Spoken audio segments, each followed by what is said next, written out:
Once at a coffee shop, someone across the room dropped their drink.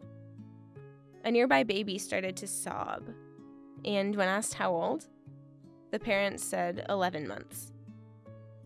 The man behind the counter replied, well, at 11 months, that might just be the worst thing she's ever experienced.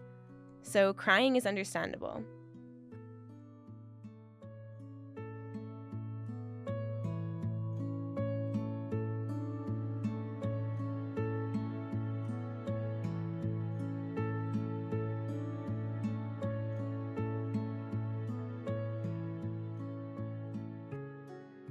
So why is it that when I turn on the TV, open the news, and see the worst thing that my many years on this planet could possibly imagine, I am the odd one for wanting to cry, kick my legs, and scream?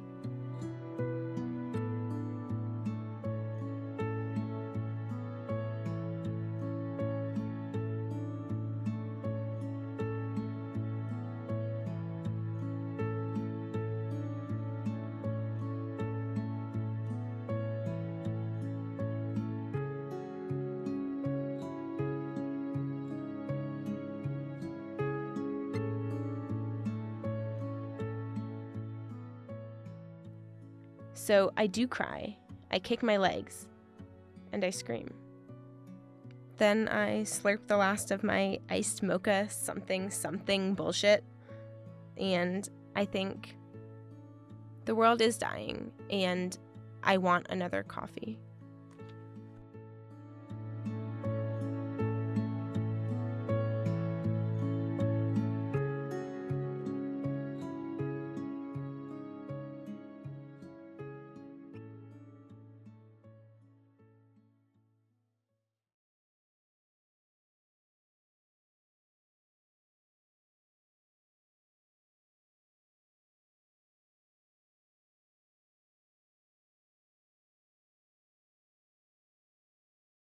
How lucky we are to have laundry to do. For laundry reminds us of all that we have. We have clothing and water and soap and time. Time to do laundry and time to think about laundry.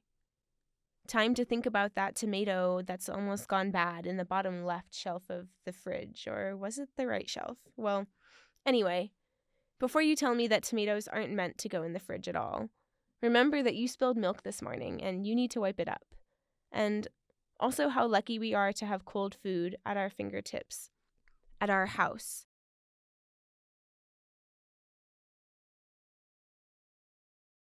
It's hard for me to feel connected to, like, things I see on the news. It does affect me, and it does affect a lot of people. But it's kind of hard to situate myself in just like a global context. And I think that's something that I've really struggled with. And I don't know if you've heard, but almost all of the houses in Gaza have been destroyed, and every single hospital has also been destroyed. And I guess I could keep blood bags in my fridge, but I'm not a hospital, so only milk for me, and only blood for those who need it, as long as they live near a hospital that still has a fridge and hasn't been bombed.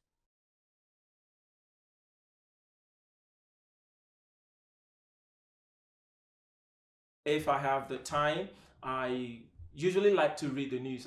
I'm quite interested in knowing what's happening around me. Of course, I'm Nigerian, so I like to, also know what's happening back home. I have a strange relationship with the news. I get into the routine of reading it and watching it until the point where I start to feel sick and uneasy, and then I take a break and I feel guilty. But in a weird way, ignorance is bliss until I feel the strength to kind of get back into the cycle again and kind of understand what's going on. And then, yeah, it's always just so negative and so upsetting that it's been a horrible cycle for years.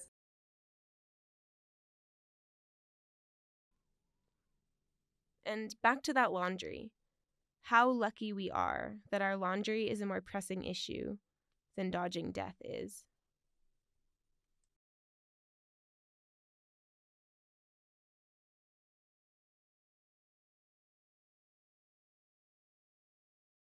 I grew up on a farm, my little sanctuary.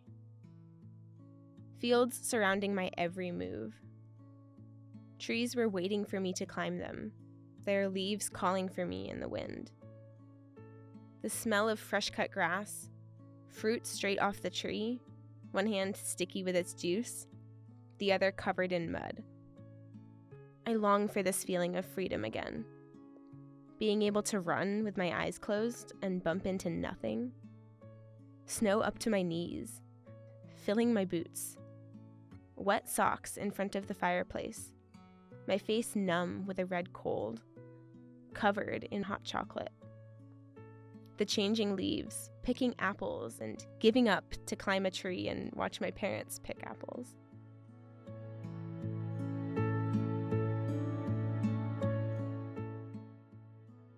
Oh, God, no. When I was a young child, I wanted to do everything in the world. I remember I wanted to be a pilot. Younger than that, I wanted to run everywhere, touch everything. Everything was a game, everything was a playground. I feel like when I was younger, and that wasn't too far away ago, but yeah, I feel like I was more hopeful in a weird way. Well, maybe because the world wasn't as horrible as it is now. But yeah, I felt like the world was my oyster and great, amazing things could happen. And now I just feel like small, nice things can happen. You know, it's like life suddenly became a smaller scale to make it easier to handle and to deal with and understand. So that's the difference. It went from like this big thing to this tiny little thing I can hold in my hands. If that makes sense.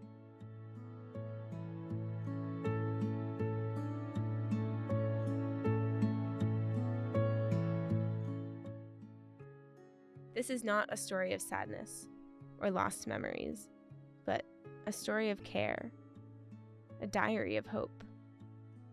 And as I walk through the only park I now have access to, I wonder, why can't cities have more trees? Well, people would care. People would hope.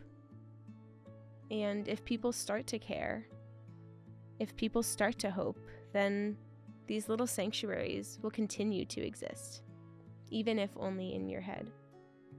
And they will remind us all that we have left to fight for.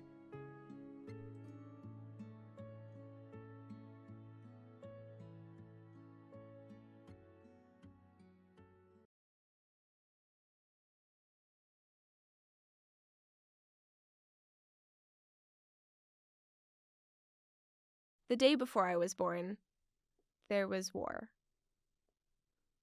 The day before I was born, there was genocide and pain.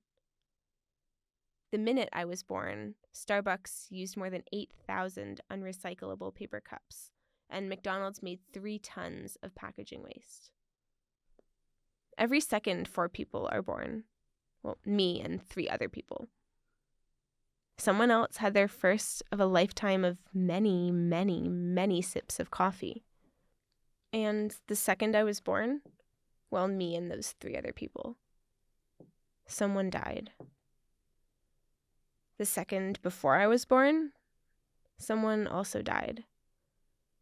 And the second before that, and the second before that, and on and on. The day before I was born, there was war.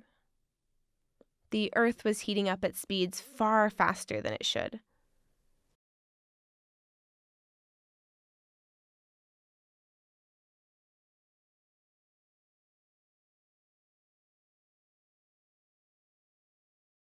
I feel like if I have more money, I can do more, like a friendly life for the environment.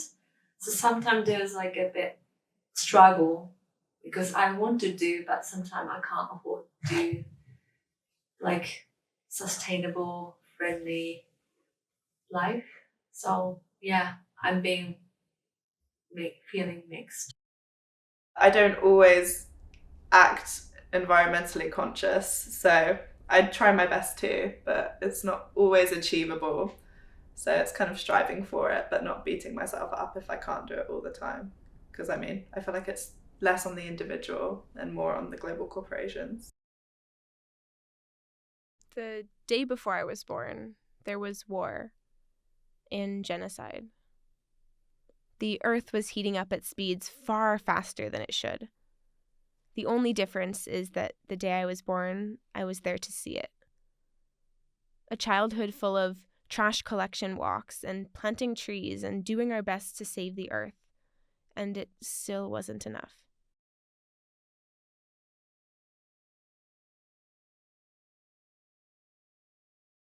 I don't know if this is gonna be like very pessimistic, but I honestly, like, if I think about the future, see like a wasteland of, I mean, the world is burning, and I don't know, it feels like it's happening at a much faster rate every year. But I see little things, like little delightful things that are,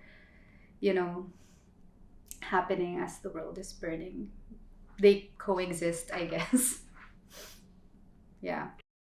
I see probably humans ending up like dinosaurs, but if we go at this pace, I think if we really try to care for each other and try to care for a planet a little bit more than we are doing right now, then maybe we will flourish as a human civilization. So maybe it's the second, minute, hour, day, century, but all I know is the best time to act was sometime before I was born. And the second best time is right now.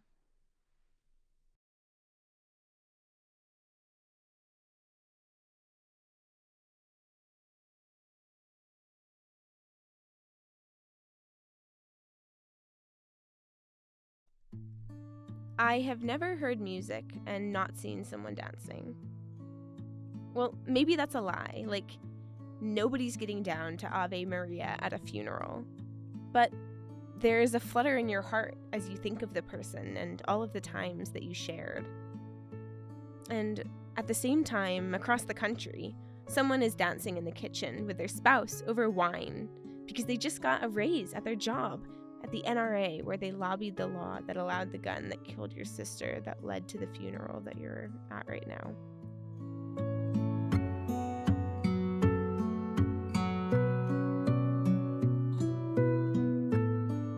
I think what gives me hope the most is people. I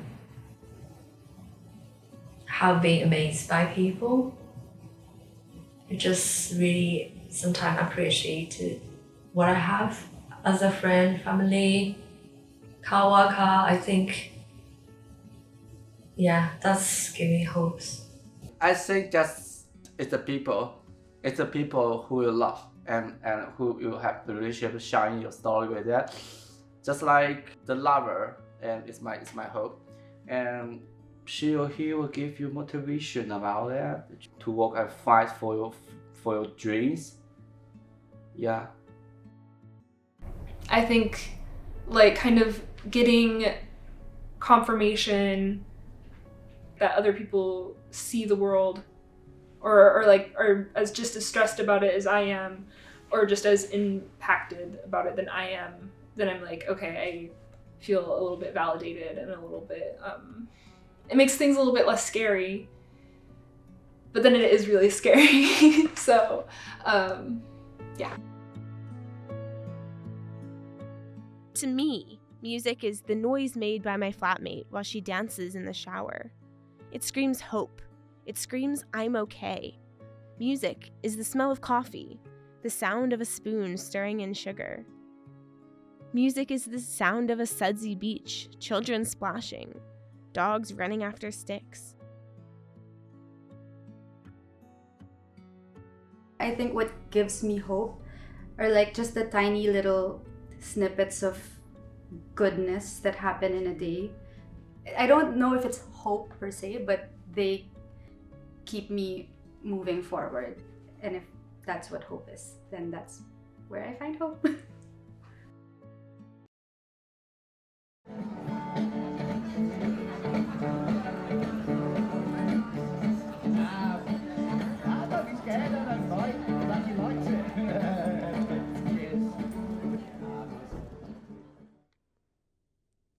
This standing up in the shower, stirring of cream and sugar, throwing your dog a stick, the fluttering of our heart at our sister's funeral.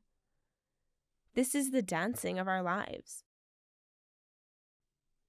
And sometimes it's a first dance at a wedding for life, and sometimes it's the employee of the NRA and his wife. And while they may feel hope and we feel despair, if we listen to the music all around us, the chance of someone dancing, the chance of us dancing, will always be there.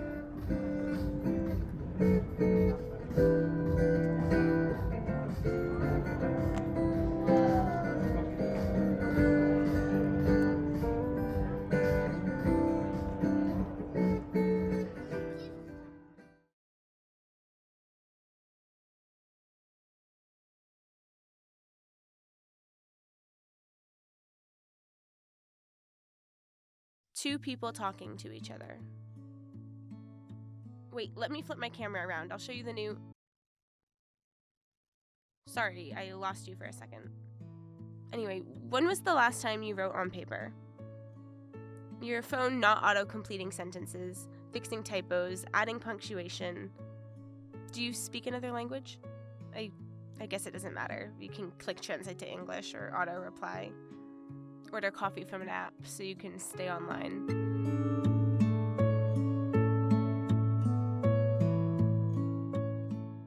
I mean, I'm Gen Z, okay?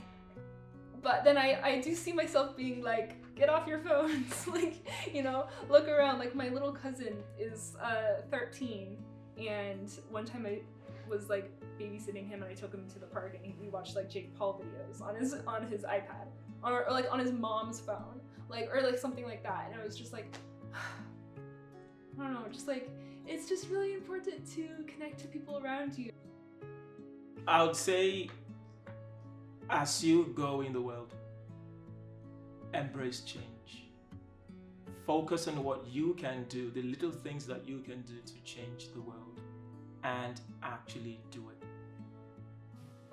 Talk to people and don't hesitate to ask help.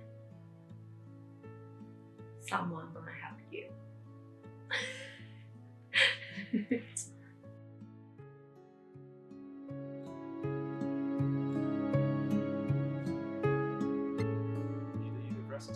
Saying the amount of energy used to train AI or ChatGPT is almost the same as sending someone or driving a car from here to space, I think, back and forth. And I'm like, oh my God, you know, so having that level of intentionality about the things that we think and do is quite impressive. But liking messages, scrolling apps, clutching the high before a dopamine crash, sending AI to a company who uses AI to reject it. Are we really communicating? Are we really connected? Or is the whole world just becoming two computers talking to each other? Two computers reading each other's code. Two computers predicting what the other will say back before they can say it, before they can predict, before they can realize there is no need for a second computer anymore. One computer talking to itself.